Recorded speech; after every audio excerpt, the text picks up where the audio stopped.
जिला इटावा में परिषदीय विद्यालयों के दिव्यांग बच्चों के लिए आयोजित एक्सपोजर विजिट कार्यक्रम एक विशेष अवसर बन गया। इस कार्यक्रम का आयोजन जिला बेसिक शिक्षा अधिकारी डॉक्टर राजेश कुमार के निर्देशन में तथा श्रीमती अर्चना सिंह, जिला समन्वयक समेकित शिक्षा के नेतृत्व में किया गया। इस आयोजन का उद्देश्य दिव्यांग बच्चों को ऐतिहासिक और धार्मिक स्थलों का अनुभव प्रदान करना और उनके ज्ञान में वृद्धि करना था। कार्यक्रम की शुरुआत स्थानीय डायट परिसर से हुई, जहां बच्चों को सुबह 9 बजे एकत्र किया गया। सर्वप्रथम बच्चों के लिए नाश्ते की व्यवस्था की गई और फिर उन्हें हरी झंडी दिखाकर भ्रमण के लिए रवाना किया गया। कार्यक्रम के मुख्य अतिथि प्रेमपाल सिंह, उप शिक्षा निदेशक एवं डायट प्राचार्य, ने बच्चों को शुभकामनाएं देते हुए इस पहल की सराहना की। इस एक्सपोजर विजिट में कुल 150 दिव्यांग बच्चे और 35 शिक्षकों और कर्मचारियों का समूह शामिल था, जो विभिन्न विकासखंडों से आए थे। इस यात्रा के तहत बच्चों को रमन रेती गोकुल, वैष्णो देवी मंदिर और प्रेम मंदिर वृंदावन जैसे धार्मिक और ऐतिहासिक स्थलों का भ्रमण कराया गया। ये यात्रा केवल एक भ्रमण मात्र नहीं थी, बल्कि इसमें बच्चों के लिए धार्मिक और सांस्कृतिक शिक्षा का विशेष महत्व रखा गया। बच्चों को इन स्थलों के ऐतिहासिक और आध्यात्मिक महत्व की जानकारी दी गई, जिससे वे अपनी जड़ों और संस्कृति के प्रति और अधिक जागरूक हो सके। पहला पड़ाव रमन रेती गोकुल था, जो भगवान श्री कृष्ण के बालकाल की लीलाओं के लिए प्रसिद्ध है। बच्चों को यहाँ की पवित्रता और सांस्कृतिक धरोहर से अवगत कराया गया। बच्चों ने इस स्थान पर धार्मिक महत्व को समझने के साथ साथ काफी आनंद लिया। इसके बाद बच्चों को वैष्णो देवी मंदिर ले जाया गया।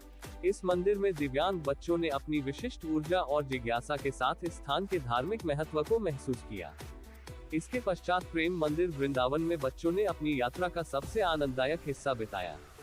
प्रेम मंदिर अपनी भव्यता और आध्यात्मिक ऊर्जा के लिए प्रसिद्ध है। यहाँ बच्चों ने मंदिर के सौंदर्य, मूर्तियों और प्रकाश की सजावट का भरपूर आनंद उठाया। बच्चों को श्री कृष्ण और राधा की लीलाओं का दर्शन कराया गया, जो मंदिर की दीवारों पर खूबसूरती से उकेरी गई है। प्रेम मंदिर में बच्चों के लिए स्वल्पाहार और पानी की उचित व्यवस्था की गई, जिससे उनकी यात्रा सुगम और आरामदायक बनी रही। इस यात्रा के दौरान बच्चों की सुरक्षा का विशेष ध्यान रखा गया। बच्चों को हर समय शिक्षकों और कर्मचारियों की देखरेख में रखा गया। इसके साथ ही उनकी हर छोटी बड़ी जरूरत का ध्यान रखते हुए कार्यक्रम को सफल बनाया गया। इस आयोजन में समेकित शिक्षा के स्टाफ ने भी पूर्ण सहयोग प्रदान किया। इस प्रकार के आयोजनों का उद्देश्य केवल बच्चों को धार्मिक स्थलों का भ्रमण कराना ही नहीं, बल्कि उन्हें नई जगहों का अनुभव देकर उनके व्यक्तित्व को और अधिक विकसित करना है। ये यात्रा बच्चों के लिए केवल ज्ञानवर्धक ही नहीं थी, बल्कि उन्होंने इसके माध्यम से मनोरंजन और मस्ती का भी भरपूर आनंद उठाया। यह अनुभव उनके जीवन में प्रेरणा और सकारात्मकता का संचार करेगा। इस तरह के आयोजनों से बच्चों को समाज और संस्कृति के करीब लाने का प्रयास किया जाता है। इसके अलावा ये यात्रा बच्चों के लिए सामाजिक समावेशन का भी माध्यम बनी, जिसमें वे एक दूसरे के साथ घुल मिलकर अपनी खुशियों को साझा कर सके।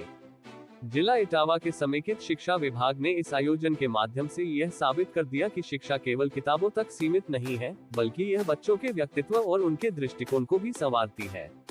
दिव्यांग बच्चों की यह यात्रा एक प्रेरणा का स्रोत है, जिससे ये समझा जा सकता है कि सही दिशा और समर्थन से बच्चे किसी भी परिस्थिति में अपनी क्षमताओं का प्रदर्शन कर सकते हैं।